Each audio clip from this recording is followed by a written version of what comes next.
Bonjour à tous et bienvenue sur le plateau de la Web TV du salon CEFIA pour cette émission du mercredi 9 mars dédiée à la performance énergétique. Je suis Pierre Christen, rédacteur en chef du magazine Process Alimentaire et j'ai le plaisir d'animer ces débats. Comment relever le défi de l'optimisation des consommations énergétiques? Quelle méthodologie? Quelles bonnes pratiques? Quels sont les enjeux? Quelles sont les perspectives? Voilà les questions auxquelles nous allons tâcher de répondre avec, autour de la table, des experts et des industriels de l'agroalimentaire particulièrement vertueux dans le domaine de l'efficacité énergétique, des entreprises qui ont participé au prix Energia 2016, organisé par le magazine Process Alimentaire en partenariat avec EDF Programme Embrun et avec le parrainage du Conseil régional de Bretagne et de la BEA, l'Association bretonne des entreprises agroalimentaires, et des entreprises qui sont aussi partie prenante de l'opération collective portée par la BEA dans le domaine de la performance environnementale et énergétique. Autour de la table, pour échanger, Ralph Dabsens, vous êtes responsable des ventes grande entreprise Ouest pour EDF. Bonjour. Bonjour, très heureux d'être avec vous. Merci. À vos côtés, Paul de Manneville, vous êtes responsable méthode et process pour le groupe Doux. Oui, bonjour. Bonjour. Dominique Ramard, vous êtes conseiller régional de Bretagne et vous êtes délégué à la transition énergétique. Bonjour à vous. C'est cela même, bonjour à tous. À vos côtés, Antoine Bureau, vous êtes ingénieur projet à la coopérative Le Gouessant. Bonjour. Bonjour. Et Alain Poissel, responsable technique de l'entreprise Délices du Val-Plessis, unité de production glace et desserts glacés du groupe Agro Mousquetaire et lauréat du prix Energia 2016. Félicitations. Bonjour à tous et merci donc pour cette félicitation. Pour entrer dans le vif du sujet, je me tourne vers Dominique Ramard. Posons-nous la question des enjeux. En 2016, pourquoi est-il encore d'actualité d'avancer dans le domaine de l'efficacité énergétique et particulièrement en région Bretagne? Alors tout d'abord, je vais vous remercier d'avoir fait cette émission consacrée à l'énergie parce que de fait, avec un baril de pétrole à moins de $30, aujourd'hui, c'est moins facile de réveiller les consciences par rapport à cet enjeu énergétique. Alors il y a un enjeu conjoncturel qu'on utilisait pas mal ces dernières années et qui est un peu moins vrai ces temps-ci, mais il reste un enjeu structurel pour la Bretagne qui est complet. Nous sommes une péninsule sur le plan géographique, nous sommes une péninsule sur le plan notamment de l'approvisionnement électrique et également avec une forte dépendance d'approvisionnement pour des produits pétroliers venant de l'extérieur. Donc un besoin en fait de s'approprier la question énergétique pour être plus autonome dans les choix qu'un territoire comme le nôtre et également les acteurs présents sur le territoire breton puissent vraiment préparer leur avenir de manière plus sereine. Donc un enjeu conjoncturel qui reste mine de rien présent quand même dans les consciences parce que le pétrole peut repartir à la hausse et l'énergie de manière globale également. Un enjeu structurel qui reste fort et un enjeu politique qui lui est rappelé donc depuis ces derniers mois avec la COP21 qui nous a bien dit qu'on a un enjeu climatique dont il faut se saisir. Il est un peu éloigné de notre quotidien, mais c'est un enjeu très important pour préparer l'avenir de nos sociétés. Dominique Ramard, vous êtes délégué aux transitions énergétiques au Conseil régional de Bretagne. Sur le précédent mandat, déjà, vous suiviez ces questions avec attention, y compris au niveau du pacte électrique breton. C'est un outil qu'a mis en place la région pour avancer sur ce sujet-là. Quelques mots ? Les évolutions en matière réglementaire autour de l'énergie ont amené les régions à se saisir de plus en plus de cette question. Pour la Bretagne, donc, on avait notre fragilité électrique qui nous obligeait à nous mobiliser et à en fait mettre en place des solutions qui soient vraiment adaptées au contexte breton. D'où l'idée du pacte électrique breton qui a été conclu en 2010, qui nous a amené à mobiliser les acteurs sur une feuille de route collective, partagée, et en particulier qui vise à réduire les consommations d'énergie, d'électricité sur le territoire breton. Et par rapport à cet enjeu, l'industrie bretonne, qui certes ne pèse que 13% de la consommation d'énergie, a sa part à jouer. Et elle doit se mobiliser pour maîtriser nos consommations et permettre à la Bretagne d'assurer un avenir énergétique plus radieux. L'industrie agroalimentaire bretonne concernée, et puis aussi parmi les signataires du pacte électrique EDF. Je me tourne vers Ralph d'Absence. Concrètement, qu'est-ce que ça signifie ce pacte électrique breton et quel est l'engagement d'EDF pour avancer sur les économies d'énergie? Alors, tout d'abord, je ne ferai que corroborer les propos de M. Ramard, qui sont que la question énergétique est vraiment au cœur des enjeux de société d'aujourd'hui, peut-être un peu moins avec la baisse des prix, comme on l'a dit, mais ça doit rester un enjeu majeur pour être en capacité aussi de relever le défi à la fois économique, c'est un peu moins vrai aujourd'hui, mais environnementaux de demain. Et ça, c'est une préoccupation forte du groupe EDF, d'être un acteur fort de la lutte contre le réchauffement climatique. Et concrètement, alors comment ça s'exprime énergétique. Alors sur la Bretagne, c'est vrai qu'on a une particularité d'un déficit de production et voire même de réseaux électriques qui permettent d'acheminer la production. Et on s'est inscrit fortement dans ce pacte qui autour de trois grands axes qui sont l'efficacité énergétique, le développement des énergies renouvelables et puis limiter les appels de puissance à la pointe. Notre volonté, c'est d'être un acteur de proximité pour les clients et les territoires et de les accompagner encore une fois dans la transition énergétique. Donc ça passe par un certain nombre d'actions qu'on peut mener directement auprès des entreprises. On a fait le choix de conserver une expertise forte au sein de notre entreprise pour être en capacité d'aider les clients à consommer mieux, à consommer moins et en émettant surtout moins de carbone. Merci Ralph d'Absence et à la suite de Dominique Ramard. Je crois que le décor est planté. Je me tourne vers les entreprises agroalimentaires et leurs représentants ici présents. Alain Poissal, quel a été le point de départ en fait de la démarche d'économie d'énergie? On a vu les enjeux, je dirais, sociétaux, politiques, environnementaux. Et pour vous, quel a été le point de départ? Pour les délices du Val-Plessis, le véritable point de départ, je pense que ça a été 1999. 1999 où les délices de Val-Plessis se sont engagés dans une démarche ISO 14001 et cette démarche donc, a permis de mettre en place une véritable politique de développement durable qui bien entendu nous a amené également sur des enjeux économiques puisque la réalité économique font que les entreprises doivent maintenir leur niveau de performance. Donc dès le départ, c'était l'alliance en fait d'un souci de performance environnementale et de performance économique. Performance environnementale qui nous amène également à une performance économique. Paul de Menneville, responsable process et méthode groupe Doux. Quel a été le point d'entrée dans la démarche? Donc nous, on a suivi nos indicateurs énergétiques depuis très longtemps dans le groupe. Et en fin 2012, on a décidé de lancer un plan supplémentaire pour gagner en compétitivité. L'énergie, c'est une charge dans nos coûts industriels qui est non négligeable.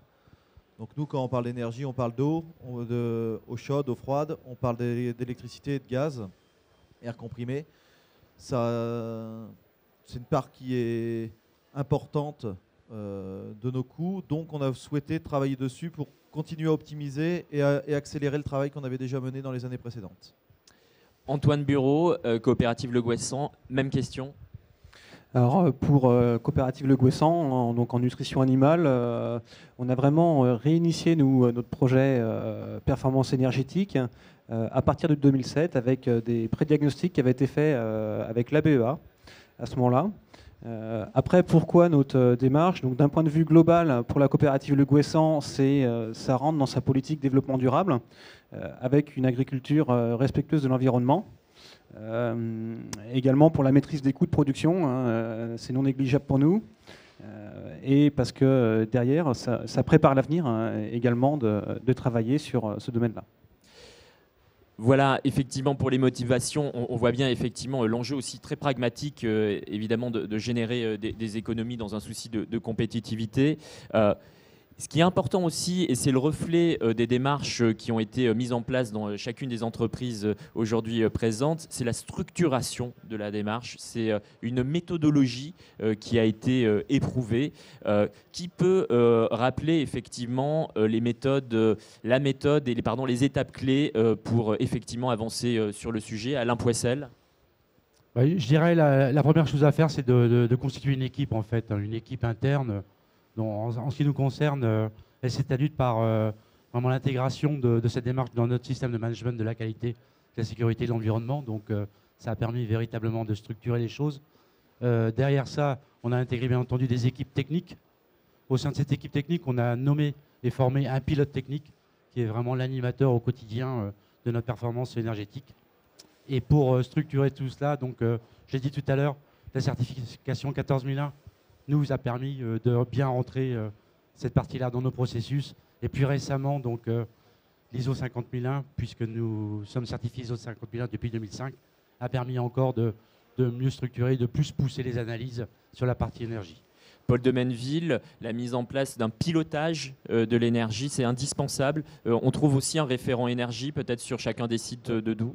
Alors, chez nous, on a lancé effectivement, suite à avec un engagement de la direction, la démarche. On a nommé sur chaque site 1 ou 2 référents énergie, à la fois des gens du technique, parce que c'est vrai qu'il y a une partie technique, mais aussi des gens plus de l'industrie process, dans le sens où nos méthodes de fonctionnement, les horaires de démarrage, les horaires de fin, le fait de mettre différentes productions en même temps sur certaines activités peuvent aussi avoir un impact sur la consommation. Ces gens-là, on les a formés. On a suivi un cursus avec Okavango sur le programme FACEA pour former nos référents énergétiques. Suite à ça, sur le site de Châteaulin, on a lancé un pilote avec EDF, avec un plan de performance énergétique, donc où on s'est engagé sur 3 ans, avec un soutien qu'EDF nous apporte par des techniciens qui viennent sur le terrain, qui étudient avec nous nos processus et qui permet d'avancer sur les problématiques. Un plan d'action, un benchmark entre toutes les usines, parce que les bonnes idées qu'on a sur un site, on peut les benchmarker facilement et en gagnant énormément d'énergie et de temps sur les autres. Et l'opportunité d'une contrainte réglementaire avec les audits réglementaires qui étaient à faire pour la fin décembre 2015, que nous, on a décidé de généraliser sur tous les sites. Pour la Bretagne, on a reçu l'aide de la BEA qui nous a aidé à financer 2 de ces audits sur des sites non obligatoires. À travers un programme de financement appuyé par le Conseil régional de Bretagne, l'ADEME et l'État. Et donc voilà, effectivement, pour cette méthodologie que vous avez parfaitement décrit. Antoine Bureau, la démarche que vous avez mise en place est par de nombreux points comparables. Est-ce qu'on pourrait mettre l'accent sur un point clé qui a été, et d'ailleurs qui distingue aussi l'action que vous avez entreprise, c'est la phase de diagnostic et notamment d'instrumentation pour effectivement établir la meilleure évaluation possible des consommations énergétiques. Oui, tout à fait. Donc on avait fait nos pré-diagnostics, ensuite on a fait des diagnostics. En parallèle, on a formé nos équipes terrain avec le cabinet Barreau Recherche. Donc on a plus ou moins constitué une équipe, mais la finalité s'est vraiment faite plus tard. On a mis un fort accent sur l'instrumentation électrique, donc du comptage sur les départs supérieurs à 37 kW, sur l'air comprimé, sur le froid, sur la vapeur. On a ensuite mis en place nos indicateurs et enfin on a été vers la certification ISO 50001 qu'on a eue en février de l'année dernière. Mais si on fait le sens de notre démarche, donc il y a une démarche énergie, mais la démarche aussi elle est sur l'instrumentation et sur tout ce qu'on peut voir au travers de l'instrumentation qui est déjà à partir d'une mesure électrique de comprendre notre process, comment ça démarre, combien de temps ça marche à vide, quelle charge ça prend, comment ça s'arrête. Avec l'instrumentation aussi, on peut faire de la surveillance de site. La nuit, le week-end, l'instrumentation peut relayer des alarmes. On peut également aller vers de la maintenance conditionnelle, où si on a des pannes, réussir à comprendre, tiens, par rapport à la dérive de l'instrumentation, qu'est-ce qui a provoqué la panne. Quand on fait aussi des nouveaux projets, connaître par rapport à une installation existante sa charge réelle pour mieux dimensionner les futurs équipements, soit en général plutôt à la baisse parce que nos équipements ont tendance à être surdimensionnés. Voilà. Après, l'intérêt aussi, quand on a de l'instrumentation, c'est de pouvoir comparer les sites, benchmarker les sites et créer une dynamique d'échange entre les différents responsables de production et entre les responsables de maintenance. Créer l'émulation d'échange. Ah, tiens, sur ton site, tu fais comme ci, moi je fais comme ça. Voilà, et faire ressortir des bonnes pratiques qui se généralisent. Ce que je retiens, Antoine Bureau, c'est qu'effectivement, pour pouvoir progresser, il faut déjà savoir où on en est, il faut donc mesurer. Alain Poissel, je vous voyais hocher de la tête, c'est effectivement ce qui caractérise votre démarche. Exactement, la méthode et la démarche. On passe toujours par les mêmes étapes, c'est vraiment une mesure détaillée, ça c'est la première chose. Alors, on peut préciser, parce que vous avez été assez loin d'ailleurs dans le détail de l'analyse des consommations. Nous sommes effectivement allés très loin, après avoir truffé l'usine de capteurs. Nous avons ensuite eu, à travers un outil Bar Expert, une vision dans l'instant T de nos consommations. Et par rapport à ça, on a créé ce qu'on appelle des consommations de référence, donc qui nous permettaient en permanence de savoir où on en était par rapport à l'état donné du site. Donc si on était en écart positif ou négatif, et donc d'identifier tout de suite les dérives et de corriger les parallèles. Ça nous permet c'est également... important de bien comprendre effectivement. On a un suivi effectivement des consommations énergétiques et on a en vis-à-vis en fait une corrélation avec les données de production. Et comme vous avez effectivement l'historique sur 6 ans des consommations énergétiques en regard de ce qui a été produit, vous êtes capable en fait d'identifier les dérives éventuelles. C'est effectivement ce qui est important, puisque le système est en place et il faut le faire vivre et le suivre au quotidien. Antoine Bureau. Et pour compléter, quand on travaille sur des actions pour améliorer la performance énergétique, alors on fait une action, mais quelle en est l'incidence, quoi ? Si on n'a pas les mesures pour voir si ça a été à la hausse ou à la baisse, on ne peut rien vérifier et on s'appuie uniquement sur des oui-dire. Ça, c'est une première chose. Une deuxième chose, c'est que quand on fait des essais aussi pour améliorer notre process pour X raisons, pour des raisons qualité, pour des raisons sécurité ou pour autres, avoir l'instrumentation, ça permet de voir les incidences par ailleurs. Je me tourne vers Ralph Dabsens et ensuite vers Dominique Ramard. En tant qu'observateur des entreprises qui sont engagées dans ces démarches, quels sont les points d'action que vous mettrez en exergue ? C'est quoi ce qui est déterminant, ce qui est particulièrement efficace dans le domaine ? Alors effectivement, nous on est sur le Grand Ouest, on a accompagné près de 700 entreprises l'année dernière pour près d'1 TWh d'économie générée, et on commence à avoir un petit peu de recul sur ce qui se passe. Moi je voudrais partager, il y a pas mal d'éléments qui sont communs aujourd'hui, qui sont mis sur la table, et un des premiers, j'allais dire, pour que la recette soit bonne, il y a un certain nombre d'ingrédients qu'on retrouve et qu'il faut qu'on ait. Il y a un premier ingrédient qu'on partage bien autour de la table, c'est la conviction. On a un premier enjeu qui est de se convaincre et de s'emparer du sujet. Et ça passe par un engagement de la direction, bien évidemment. Et ça passe à un moment donné, ça peut partir d'en bas, mais ça passe à un moment donné forcément par un engagement de la direction. Donc 1, il faut s'emparer, il faut s'ouvrir à la démarche. 2, il faut faire un état des lieux, justement, et ça contribue à s'approprier le sujet. C'est où on en est, qu'est-ce qu'on fait, s'intercomparer. Ça, c'est la première partie du diagnostic. Et ensuite, une fois qu'on a fait ça, on peut commencer à aller vers des pistes d'action qui peuvent être diverses et variées. Assez naturellement, on va glisser vers de la mesure, de l'instrumentation, parce qu'à un moment donné, il faut se rendre compte des résultats. Et enfin, ça va beaucoup plus loin en général, et je pense que vous me contredirez pas. Très vite, les salariés sont eux-mêmes engagés très largement, une équipe se constitue, et on a un cercle vertueux finalement qui s'engage où tout le monde est impliqué, on voit les résultats, on mesure et on remet en place des plans d'action, on tombe dans une démarche qualité, et assez naturellement, finalement, cette fameuse norme dont on a parlé tout à l'heure vient s'inscrire dans des démarches qui sont bien inscrites. Et bien souvent, les grandes entreprises ont souvent démarré, on l'a dit tout à l'heure, par une prise de conscience au travers d'un diagnostic. L'enjeu, c'est de ne pas s'arrêter là, c'est de suivre toute la chaîne que j'ai expliquée avec donc cette roue vertueuse qui permet, dans la durée et dans le temps, il faut le tenir. Un dernier élément, certains l'ont dit, pas forcément travailler seul. Nous, on peut accompagner d'autres, mais d'avoir un regard extérieur de gens qui ont un certain nombre déjà d'actions qu'ils peuvent proposer, qu'ils ont vues dans d'autres entreprises, c'est intéressant. Alors, ça pose effectivement la question des accompagnements possibles. Je me tourne vers Dominique Ramard. C'est le rôle de la région, justement, de s'engager pour contribuer à financer les solutions qui peuvent être déployées sur le sujet. Alors, Je suis d'accord avec Monsieur d'Absence sur le fait qu'il faut de la conviction du dirigeant d'entreprise, mais parfois ça suffit pas. Le fait d'avoir un petit coup de pouce extérieur, et notamment financier, ça peut aider aussi à ce que la bonne décision soit prise. Et c'est ce que l'ADEME et la région ont souhaité mettre en place au niveau breton, grâce au partenariat que nous avons noué avec l'Association bretonne des entreprises agroalimentaires, la BEA, que les uns les autres ont mentionné. Aujourd'hui, ce sont 22 entreprises qui sont rentrées dans ce dispositif.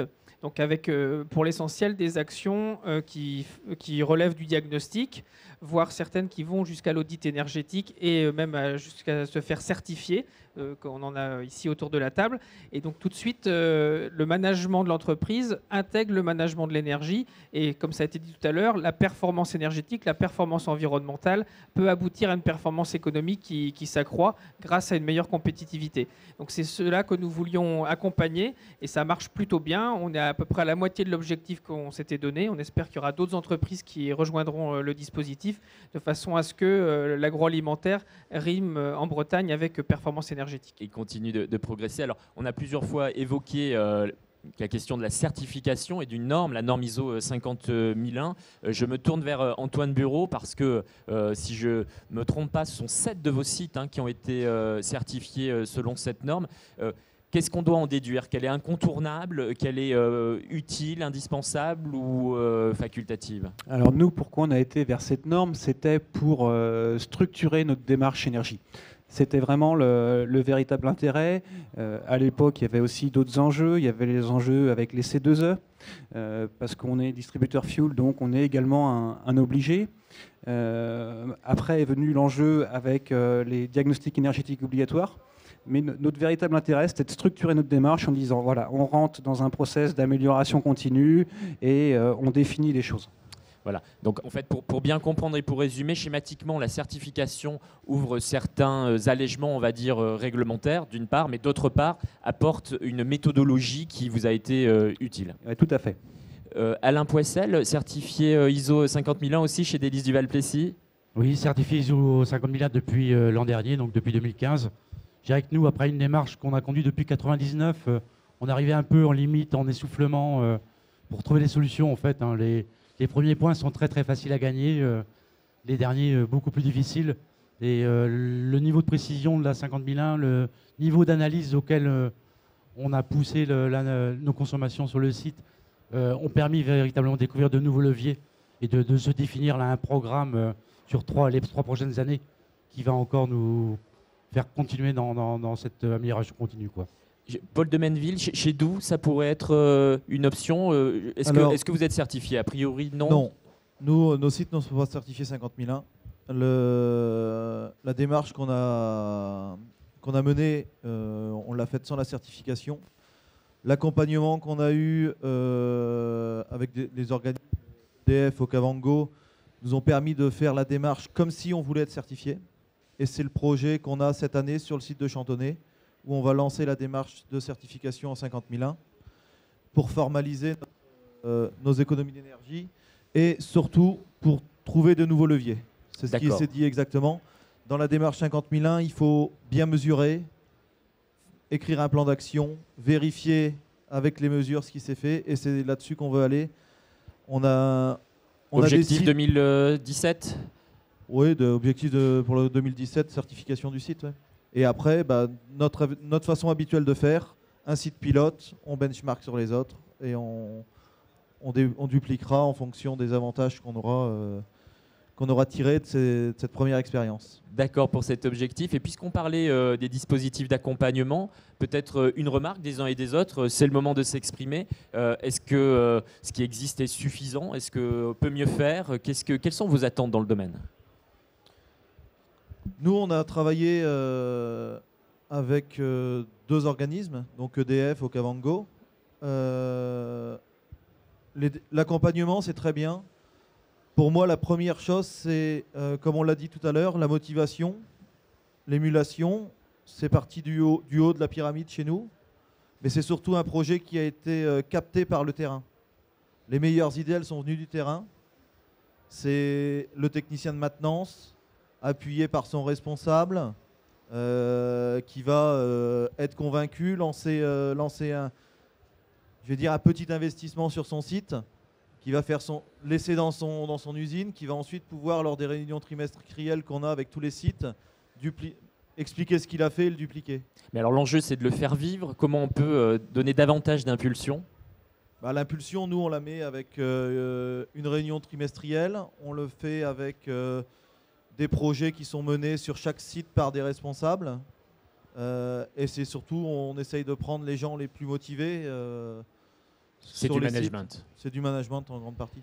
Je reviens sur les dispositifs d'accompagnement. Des remarques, Antoine Bureau, Alain Poissel. Alain Poissel, vous avez la parole. Je dirais oui, donc on a aussi nous bénéficié des bénéfices de l'accompagnement d'ABEA, d'EDF, de la région également sur des financements notamment. Je dirais la seule chose, c'est peut-être un manque d'information, moi que je pourrais traduire à mon niveau. On n'est pas toujours au courant, on saisit par opportunité un petit peu ces moyens qui peuvent nous être offerts pour nous aider à poursuivre. La nécessité d'aller chercher l'info, c'est pas que les dispositifs n'existent pas, mais encore faut-il les connaître. Il faut les connaître, quoi. Antoine Bureau. Il faut les connaître et il faut que ça tombe aussi au bon moment dans les entreprises. Il y a ça. Il faut que ça soit réactif par rapport au timing du projet. Tout à fait.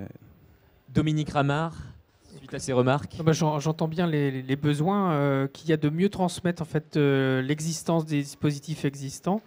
Il faut absolument aussi qu'on joue collectif sur ces enjeux. D'une certaine manière, une table ronde comme celle à laquelle on participe en ce moment, elle aide aussi à bien connaître les bonnes expériences, les bonnes pratiques d'entreprises comme les vôtres. Et il faut qu'on arrive à partager ça. Donc, un des axes du dispositif qu'on promeut avec la BEA et l'ADEME, c'est justement d'améliorer l'échange de bonnes pratiques de façon à ce que les bonnes idées soient partagées et que tout le monde puisse en bénéficier. Voilà, la mise en valeur des démarches exemplaires auxquelles contribue d'ailleurs le prix énergie A. On va tâcher de rentrer dans le vif du sujet. On a, je pense, bien effectivement abordé la question des enjeux et puis de la méthode à mettre en place. Concrètement, techniquement, qu'est-ce qui a été mis en place dans chacune de vos entreprises qui a produit effectivement des résultats significatifs? Alain Poissel, de votre côté, vous avez parlé d'un plan d'action 2015-2017. Peut-on essayer de dégager les éléments principaux? Ce dont je peux parler déjà, c'est de ce qui a déjà été fait avant dans les choses significatives, sachant que le plan d'action donc est en cours et plus dans les perspectives, je dirais, pour les années à venir. D'accord. Sur le site des délices de Valpécy, donc le gros chantier a surtout concerné le froid industriel, en fait, puisque le froid représente 50% de notre facture énergétique. Donc, tout naturellement, on s'est accroché sur le froid industriel.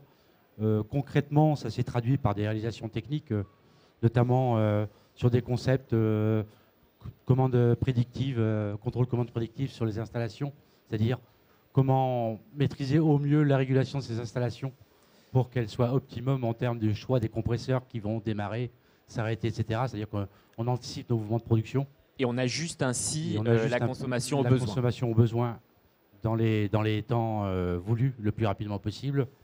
On a utilisé des choses qui sont dans les fichiers 2E, type la mise en place de technologies de variation de fréquence sur des compresseurs de 500 kW. Donc ces choses-là, effectivement, là, je peux citer un investissement de 50 000 euros qui nous a rapporté 78 000 euros par an, quoi. Donc un bon retour sur investissement. Des retours sur investissement très intéressants qui méritaient d'être creusés, quoi. Contrôle de commande prédictive, variation de fréquence. On entend souvent aussi parler de haute pression flottante. Ça a été mis en place chez vous? Ça a effectivement été mis en place l'an dernier chez nous, sur ce qu'on appelle la HP flottante, en fait, sur l'installation froid, à travers un concept qui a été mis au point par UP. Donc c'est ce qu'on appelle l'OCB, en fait, hein, en termes de régulation, et dont les résultats ont dépassé nos espérances et les prévisions, puisque pour un investissement de 120 000 euros, on a réalisé un gain de 48 000 euros sur la première année en gain énergétique sur les installations froid. Et pour qu'on comprenne, alors très schématiquement, la haute pression flottante, c'est une régulation, on va dire, de la pression des compresseurs froids en fonction des conditions climatiques. Voilà. C'est cela? Vous l'avez compris, vous l'avez cité, effectivement. C'est un algorithme qui cale au plus juste la régulation de la pression HP des installations froid par rapport aux conditions climatiques qui sont l'hygrométrie, la température et tous ces paramètres-là. Une solution que l'on retrouve effectivement de plus en plus dans les entreprises agroalimentaires. Je me tourne vers Paul de Menneville, groupe Doux. C'est aussi une solution à adopter? On a mis de la HP flottante sur plusieurs de nos sites, dont le site de Châteaulin. On a travaillé sur beaucoup de systèmes, récupération de chaleur sur les groupes de froid. Donc ça, c'était sur notre site de Quimper. On est en étude de le faire sur 2 autres sites. On a travaillé sur différentes solutions avec investissement. Mais je voulais souligner aussi le fait qu'on n'ait pas forcément besoin de gros investissements pour faire des économies d'énergie. C'est aussi de la volonté, simplement regarder les process, prendre des décisions de passer sur de la LED au lieu du tube fluo. C'est un peu plus cher à l'achat. C'est comme un surinvestissement à l'achat. Voilà. C'est un surinvestissement à l'achat, mais qui se récupère à la fois sur la consommation, sur l'entretien. Ça libère du temps aux équipes de maintenance qui, chez nous, font les changements de ces éléments-là pour travailler sur autre chose. On a travaillé sur les pressions de réseau d'air comprimé. On a travaillé sur les températures d'eau chaude pour les optimiser, les ajuster vraiment à nos besoins. Les horaires de démarrage des installations.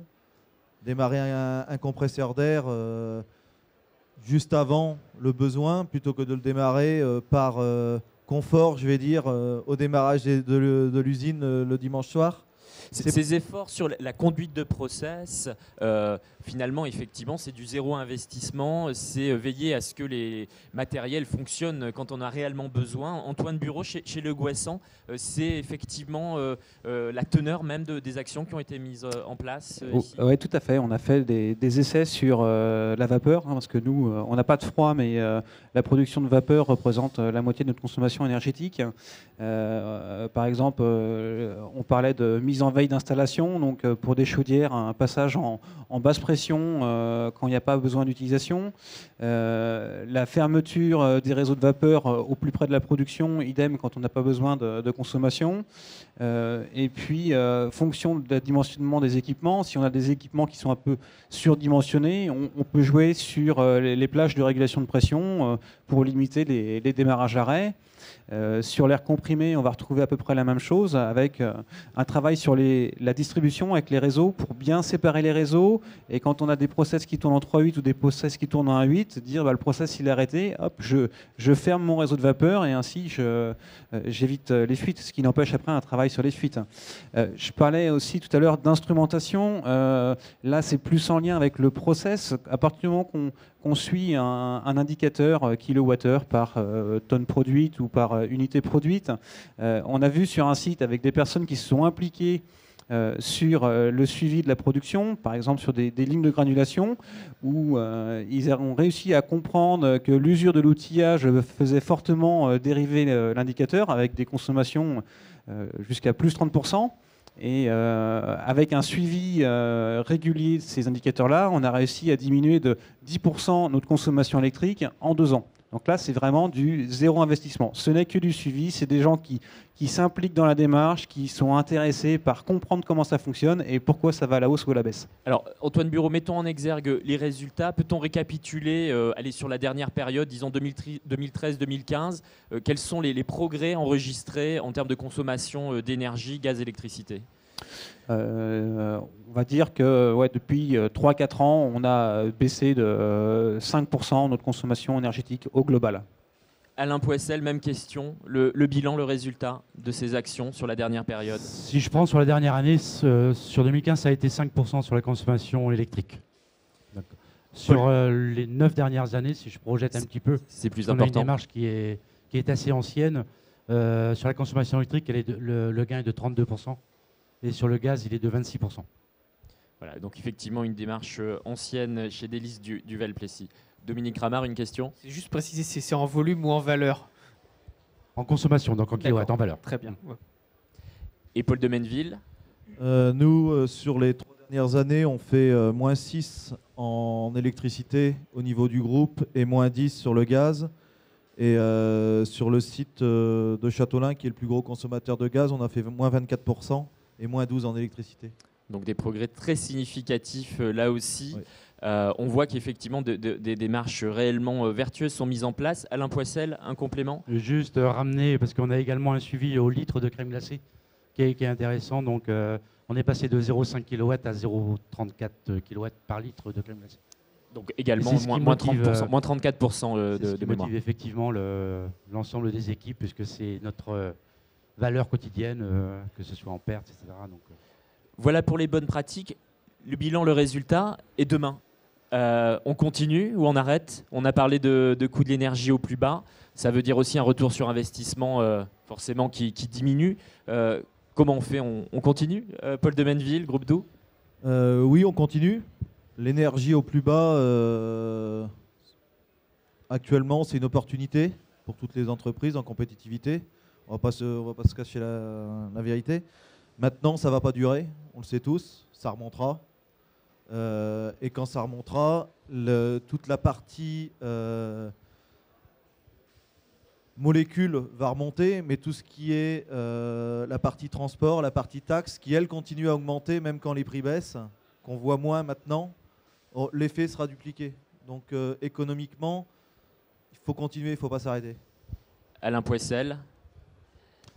Ça va continuer. J'ai parlé tout à l'heure d'un programme sur 3 ans, donc, qui a été défini dans le cadre de la 50.001, qui nous permet d'attaquer de nouveaux chantiers, en fait, qui va toucher les structures, qui vont toucher la préparation de nos recettes, qui va beaucoup toucher la sensibilisation et la mobilisation des équipes sur les équipes de production.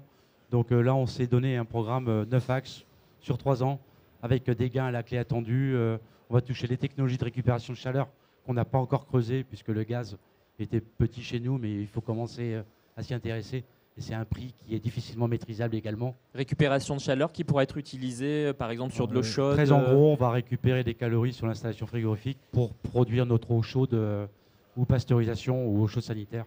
Ce qui est fait sur des sites prioritairement lorsqu'on a de gros besoins. Chez nous, ça n'était pas une priorité, ça le devient aujourd'hui, puisqu'on arrive dans ces limites-là. Donc sur de l'eau à combien? 50, 80 degrés? 55 degrés ou 70 degrés. Ouais. Ah oui, d'accord, ok. J'aurais voulu juste insister sur d'autres gains, parce que là, on a parlé aujourd'hui des gains économiques sur notre budget énergie. Il y a également d'autres gains qui touchent le renouvellement des équipements. C'est-à-dire qu'on peut connaître des périodes de croissance, des besoins d'équipement, et ça peut éviter de réinvestir sur du compresseur supplémentaire, sur des changements de chaudière, des choses comme ça. L'autre chose, c'est le budget maintenance, on en parlait également. Donc, moi, les équipements sont sollicités de production énergétique. Moi, ils sont onéreux en maintenance, donc ça permet également d'allonger ces éléments-là. C'est une véritable sobriété. En ajustant effectivement les consommations aux besoins, on évite le surdimensionnement qui est effectivement une des sources de surconsommation, on le sait bien. Antoine Bureau, les perspectives? Alors effectivement, pour nous, la chaleur fatale aussi, la récupération d'énergie, c'est des perspectives qu'on a très peu abordées, et pour les années à venir, on va travailler sur ce sujet-là. L'ISO 50001 aussi va nous pousser à plus creuser notre performance, entre autres avec les facteurs influents. Qu'est-ce qui influe notre performance énergétique? C'est vraiment pas facile quand on a des mix produits qui sont assez larges et quand on a des recettes qui changent tous les jours. Et pour les perspectives aussi en termes d'implication, aujourd'hui on a des indicateurs qui sont regardés un coup que la production est faite, donc un suivi hebdomadaire qui est fait par les agents de maîtrise de production. Si demain on veut descendre l'implication aux opérateurs, on va aller vers du suivi temps réel des consommations. C'est vraiment ça l'idée. Suivi temps réel, effectivement, perspective intéressante. Je me tourne vers Ralph d'Absence. Le contexte, vous devez bien le connaître en tant qu'évidemment fournisseur d'énergie, électricité, gaz.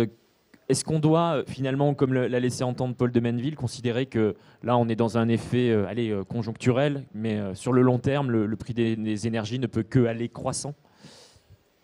Alors il y a quelques mois, je me serais trompé en disant ça, mais je crois qu'en tout cas il faut l'envisager. Ce qui est important, c'est qu'il faut qu'on se dise que c'est une réelle opportunité, cette baisse des prix de marché, justement pour aller plus loin, parce qu'on peut bénéficier de gains importants, et je crois que à la fois sous l'angle économique et environnemental, il y a un vrai enjeu à aller plus loin.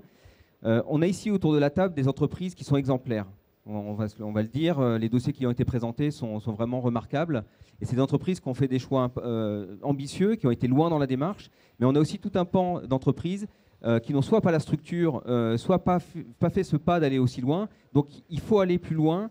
Et je pense, pour que ce soit entendable, d'abord pour des questions économiques, et on voit que c'est ça qui marche, vous l'avez dit, c'est vraiment un enjeu prioritaire. Et après, la dimension environnementale vient très vite. Donc je pense qu'on doit aller plus loin, il y a une vraie opportunité à le faire. Et je voudrais dire, les témoignages qui sont ici ne doivent pas faire peur. C'est justement intéressant de voir que, vous l'avez dit, on peut commencer par des choses simples et pragmatiques, et c'est ça qui fonctionne au départ.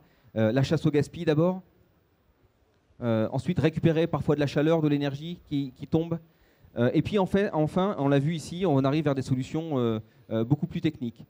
Le deuxième point, je pense qu'on est vraiment dans un monde en pleine innovation, et qu'il faut intégrer l'innovation dans ces démarches autour de l'efficacité énergétique.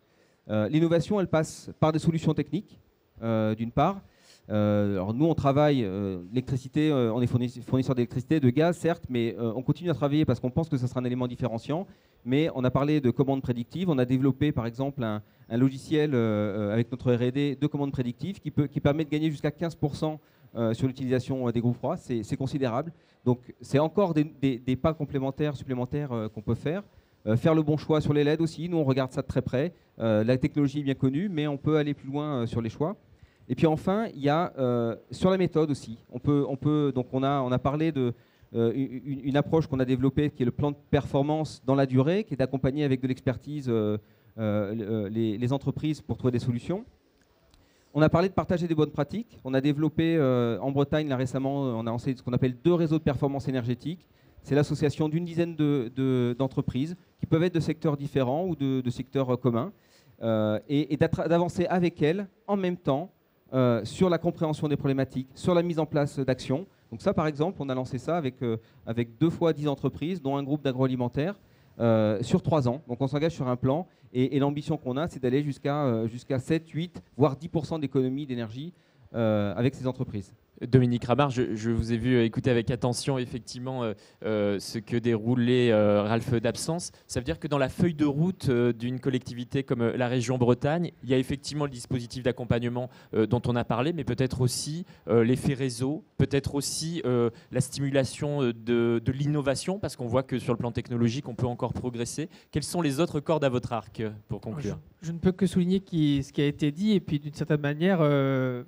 pas m'engager aujourd'hui, mais en tout cas vous confirmer que ça fait partie de nos réflexions. Là, on vient de parler de simplification aussi des outils qui pourraient être mis à disposition, puisque pour des petites entreprises, rentrer dans des démarches d'audit ou de certification, ça serait tout de suite une marche trop haute. Donc il faut qu'on trouve des moyens de vraiment veiller à ce que tout le monde s'engage dans ces bonnes démarches qui ont été détaillées aujourd'hui. L'autre aspect, effectivement, c'est l'innovation. Les équipements dont vous vous êtes dotés dans vos entreprises, ils sont d'abord passés dans une phase de test, d'essai, soit en laboratoire, soit dans des entreprises pionnières. Il faut vraiment qu'on accompagne ce transfert des technologies vers les entreprises. Et on a la chance d'avoir des centres de recherche technologique en Bretagne qui peuvent nous aider dans ce domaine-là. Donc, recherche-innovation, deuxième volet très important. Et puis, je terminerai sur des enjeux qui sont un peu plus généraux. On parle beaucoup d'énergie et de performance énergétique. La question des gaz à effet de serre aussi doit maintenant rentrer dans les réflexions, à savoir... Est-ce que les fluides qu'on utilise aujourd'hui, ils ont évolué, hein, les normes se sont aussi invitées dans la discussion, mais en tout cas, c'est aussi pour on va dire la bonne cause. Désormais, la question de la décarbonation de l'énergie consommée doit être dans les esprits. On doit regarder comment les 15-20% qui aujourd'hui sont 15 à 20% de l'énergie consommée dans les industries agroalimentaires qui est encore carbonée aujourd'hui, comment est-ce qu'on peut finalement s'en passer, donc comment on sort du fioul, comment on sort du charbon. Il y a aussi des enjeux d'actualité en Bretagne sur cette thématique-là. Effectivement, il y a une perspective qui fait écho, bien sûr, à la COP21. On a beaucoup parlé aussi de prix d'énergie. On aurait pu aussi évoquer le coût du carbone, parce qu'après tout, évidemment, c'est cette internalisation de tout, je dirais, les à-côtés liés à la production d'énergie qui sont un des enjeux de la question. Je tiens maintenant à vous remercier, chacun d'entre vous, et à conclure pour pour effectivement cette émission Web TV du salon CFIA dédiée à la performance énergétique. Je vous remercie chaleureusement chacune des entreprises pour les témoignages que vous avez apportés. On voit effectivement l'intérêt d'apporter des bonnes pratiques et de partager les expériences, et on a vraiment le sentiment qu'effectivement les entreprises progressent, mais y compris grâce à cet effet réseau et y compris grâce aux opérations collectives. Et puis merci effectivement également à Ralph Dafsens pour EDF et Dominique Ramard pour le Conseil régional de Bretagne. Et à bientôt pour la prochaine émission Web TV du salon CFIA. Merci à vous. Merci. Merci à vous, au revoir. Merci. Au revoir.